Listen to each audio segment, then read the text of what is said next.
Stay free with me, Russell Brand. It's a big question, baby. I'm still pondering that one, Jordan. What I feel though. What my point is if you are on the fringe, then the fringe is your center. When we talk about scale in online spaces, the extrapolation of scale from how we might have lived for tens, hundreds of thousands of years to these civilized urban models, and now these online virtual models that are limitless in the potential information you might encounter, the number of tribes you might have encountered, the number of opinions you might encounter.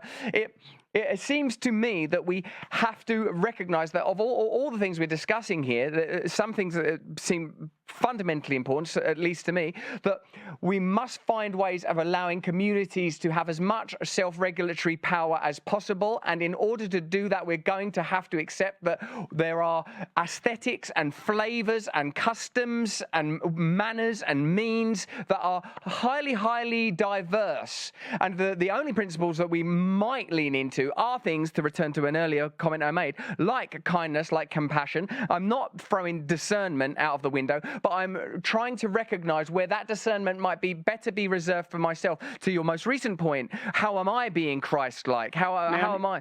It is better generally reserved to yourself. And may I say, sir, that with regard to this sort of what seems to be forming the center of our conversation currently, can we focus this propensity for judgment and this requirement for accountability towards where I regard real power to be residing? Where is power actually? Who is determining outcomes? Who is acquiring land? Who is acquiring resources? Who is pushing an agenda for surveillance and the capture of data? And for me, this cultural issue, whilst I recognize that from your Jungian perspective, that in the matter of polarity, in the matter of absolute taxonomy, is significant, it seems to me of more immediate importance that we say, how are Pfizer able to redact countless pages? How is the CIA able to infiltrate Twitter and Facebook and determine their policies? How are the Democrat Party and Justin Trudeau able to pose as socially tolerant while ultimately legislating and regulating on behalf of transnational corporations? This is the trans issue that I want to see addressed. These are the people and the institutions that I want to see in the crosshairs, because this is what I think will meaningfully affect the lives of as many people as possible, will impact poverty, will create opportunity for collaboration and collusion. So can we attack these institutions that are not being subject to the level of scrutiny that you're applying in issue A to issue B? Can we start? Well, this is why I like talking to you. Like, I think the work you're doing on the anti-fascist front, you're like the only Antifa person I've ever met that I really think is doing a credible job in some real sense, because the definition of fascism is to bind together. Fascist means to bind together.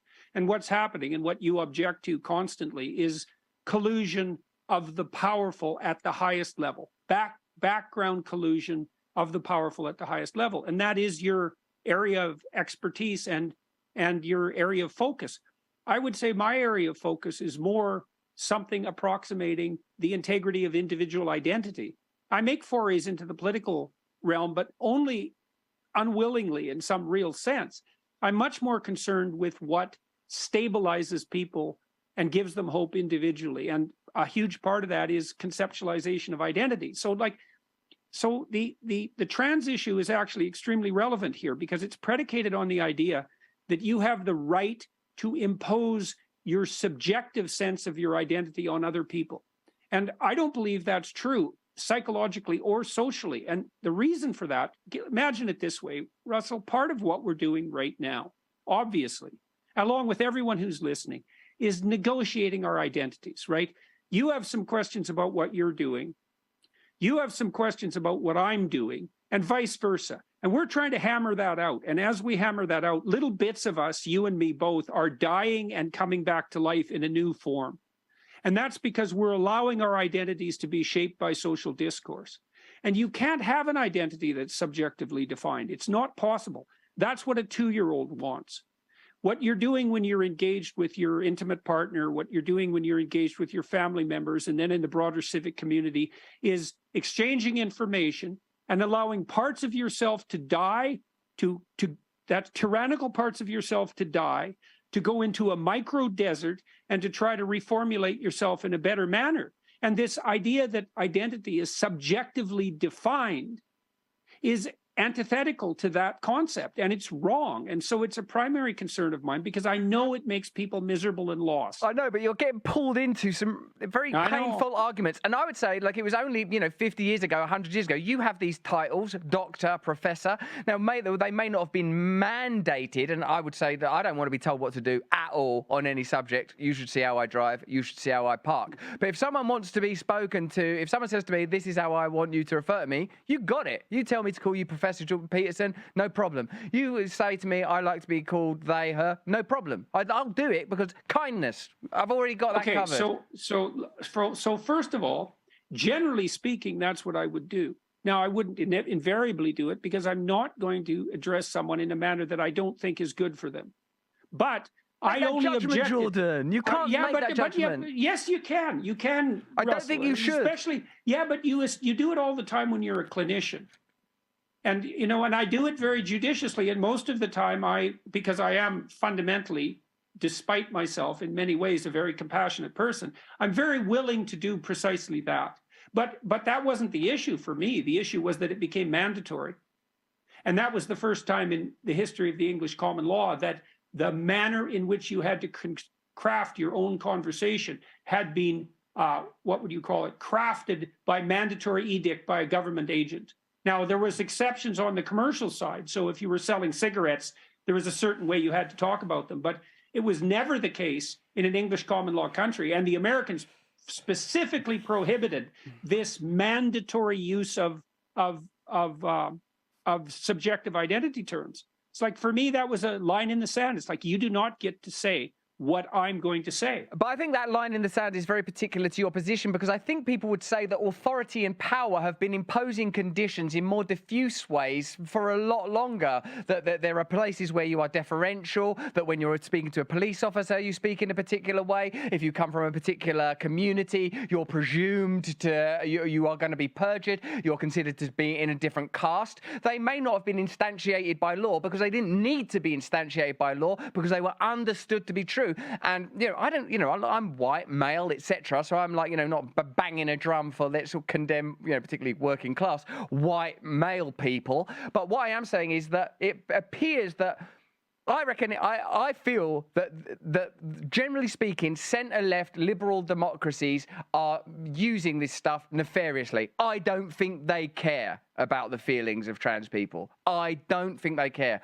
I don't think so either. I care. And I care about white working class people, black working class people, brown people from across the all class spectra. And what I feel like is that in order to not engulf ourselves in a sort of a semantic pyre, we ought refocus our attention on the real giants, the oligarchs, the tyrants, whether they're bureaucratic or personal, that are narcissistically hoovering up the power while we're fucking around with like language. Well, this is also partly the danger of elevating compassion to the ultimate virtue, because you also enable the narcissists of compassion to garner power to themselves by claiming a compassion they don't have.